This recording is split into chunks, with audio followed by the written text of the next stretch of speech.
Assalamualaikum warahmatullahi wabarakatuh. Perkenalkan kami dari kelompok 3 ingin menyampaikan materi mengenai corrosion and degradation of material.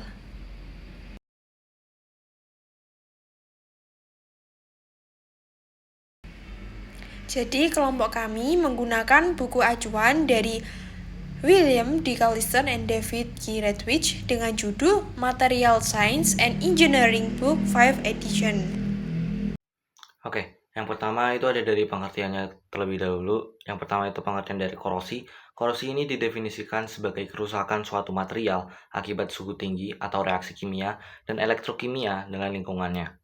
Kemudian, degradasi adalah istilah yang lebih umum dan menunjukkan perubahan sifat material atau perubahan pada struktur molekulnya akibat radiasi elektromagnetik, pelarut, dan juga panas. Selanjutnya kita akan membahas mengenai overview korosi. Korosi pada material logam biasanya terjadi dengan mekanisme elektrokimia, di mana terjadi transfer elektron antara spesies kimia satu dengan yang lainnya. Konsep ini terjadi dengan adanya oksidasi dan juga reduksi, di mana bagian yang teroksidasi berlaku sebagai anoda dan yang tereduksi berlaku sebagai katoda. Nah, berikut ada mekanisme reaksi itu terjadi, di mana mekanisme oksidasi dan reduksi umum yang jika keduanya terjadi, maka akan terjadi korosi, yang dapat mengurangi kekuatan material, dalam hal ini adalah Fe. Lalu selanjutnya ada faktor yang mempercepat laju korosi. Nah, yang pertama itu ada pH yang rendah. Kenapa pada pH rendah ini mempercepat laju korosi? Karena pH rendah atau larutan asam itu mengandung lebih banyak ion H+, sehingga laju korosi atau perpindahan elektron itu menjadi semakin cepat. Yang kedua ada kelembaban tinggi. Nah, kelembaban tinggi ini identik dengan kandungan air pada udara. Nah, kandungan air pada udara ini mempercepat juga pertukaran ion-ion H+ yang ada pada logam sehingga logam lebih cepat korosi. Yang ketiga adanya elektrolit seperti garam dan air laut. Seperti yang kita tahu, garam dan air laut itu mengandung ion Na dan Cl- sehingga ion-ion tersebut dapat mengakibatkan korosi yang lebih cepat pada logam. Nah, lalu masuk ke jenis-jenis dari korosi. Jenis-jenis dari korosi itu ada banyak, teman-teman. Yang pertama itu ada korosi umum atau uniform corrosion. Itu korosi yang terjadi secara menyeluruh pada permukaan logam. Contohnya itu pada besi yang berkarat karena didiamkan pada kondisi luar gitu, udara lembab dalam waktu lama gitu.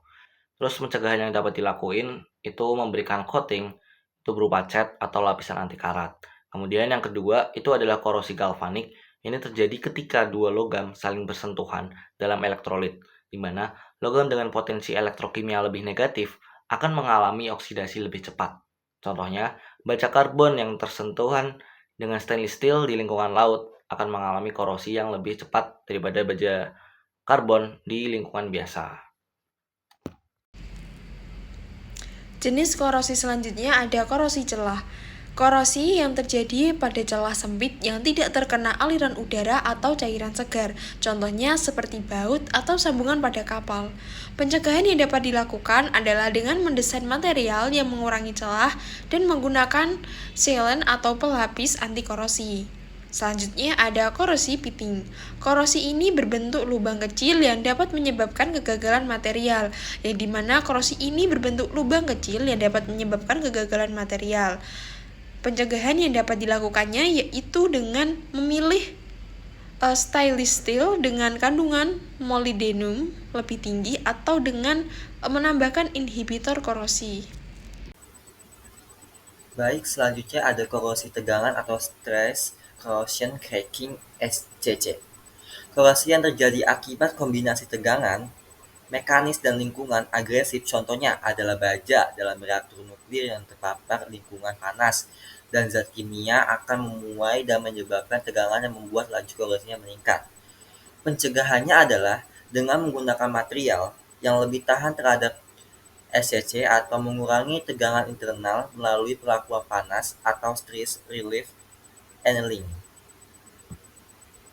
Selanjutnya yaitu dampak korosi. Dampak korosi ada 4 aspek.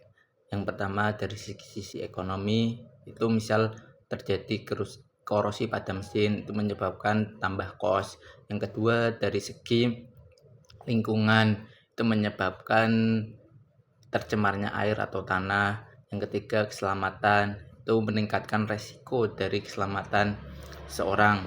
Yang terakhir, itu dari segi kesehatan, itu korosi dapat menyebabkan penyakit yang diakibatkan dari logam tersebut. Lalu, bagaimana metode pencegahan korosi? Di sini ada 4 cara yang bisa dilakukan untuk mencegah terjadinya korosi. Yang pertama, ada pemilihan material. Pemilihan material ini sangat penting dalam upaya pencegahan korosi. Material seperti stainless steel atau titanium sangat cocok digunakan sebagai material anti korosi.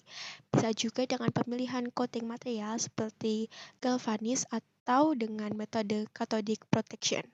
Biasanya nanti bahannya itu dilapisi dengan material tersebut. Selanjutnya ada penggunaan inhibitor dengan melapisi material dengan bahan kimia yang memperlambat laju korosi. Contohnya natrium benzoat untuk melindungi baja karbon dalam sistem air pendingin. Dengan pelapisan material dan juga penggunaan bahan kimia, ada pula pengendalian lingkungan yang dimana dilakukan dengan cara mengurangi kelembapan dan juga menghilangkan zat pengoksidasi dari lingkungan. Contohnya pada industri minyak, sering digunakan chemical scavenger untuk menghilangkan oksigen.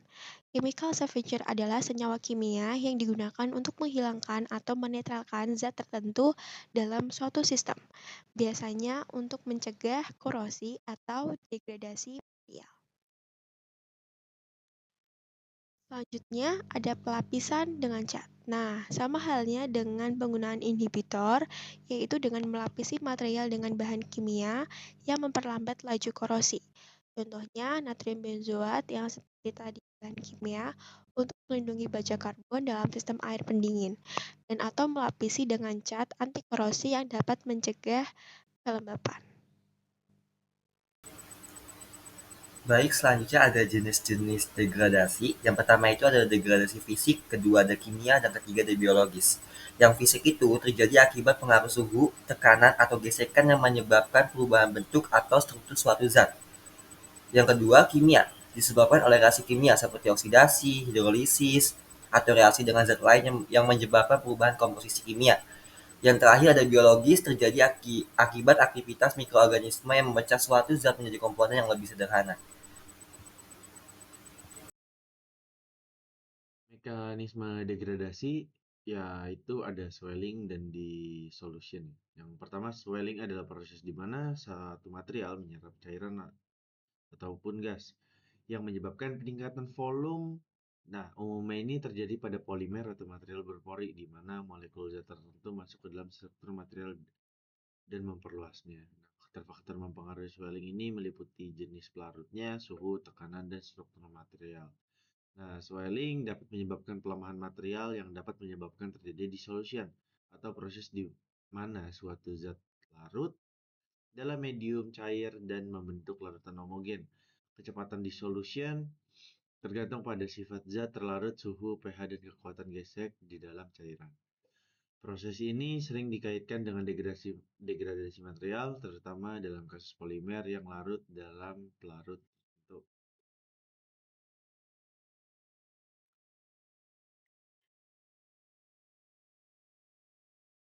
Mekanisme degradasi ya itu ada swelling dan dissolution. Yang pertama, swelling adalah proses di mana satu material menyerap cairan ataupun gas yang menyebabkan peningkatan volume. Nah, umumnya ini terjadi pada polimer atau material berpori di mana molekul zat tertentu masuk ke dalam struktur material dan memperluasnya. Nah, faktor-faktor mempengaruhi swelling ini meliputi jenis pelarutnya, suhu, tekanan, dan struktur material. Nah, swelling dapat menyebabkan pelemahan material yang dapat menyebabkan terjadi dissolution atau proses di mana suatu zat larut dalam medium cair dan membentuk larutan homogen. Kecepatan dissolution tergantung pada sifat zat terlarut, suhu, pH, dan kekuatan gesek di dalam cairan. Proses ini sering dikaitkan dengan degradasi material, terutama dalam kasus polimer yang larut dalam pelarut tertentu.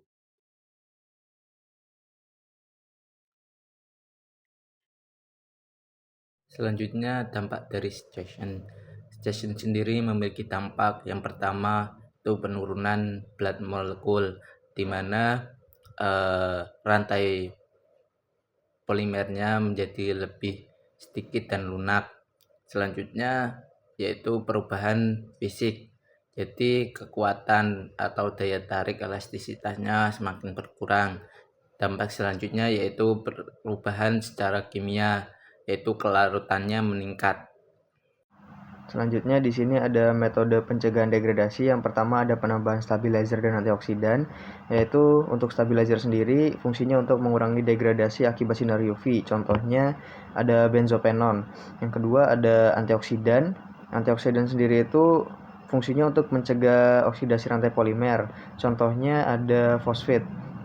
Kemudian pencegahan degradasi itu bisa menggunakan penggunaan coating dan pelindung permukaan dengan menambahkan lapisan UV resisten, misalnya acrylic coating atau barrier coating yang bisa mengurangi interaksi dengan oksigen dan uap air, seperti misalnya epoxy coating.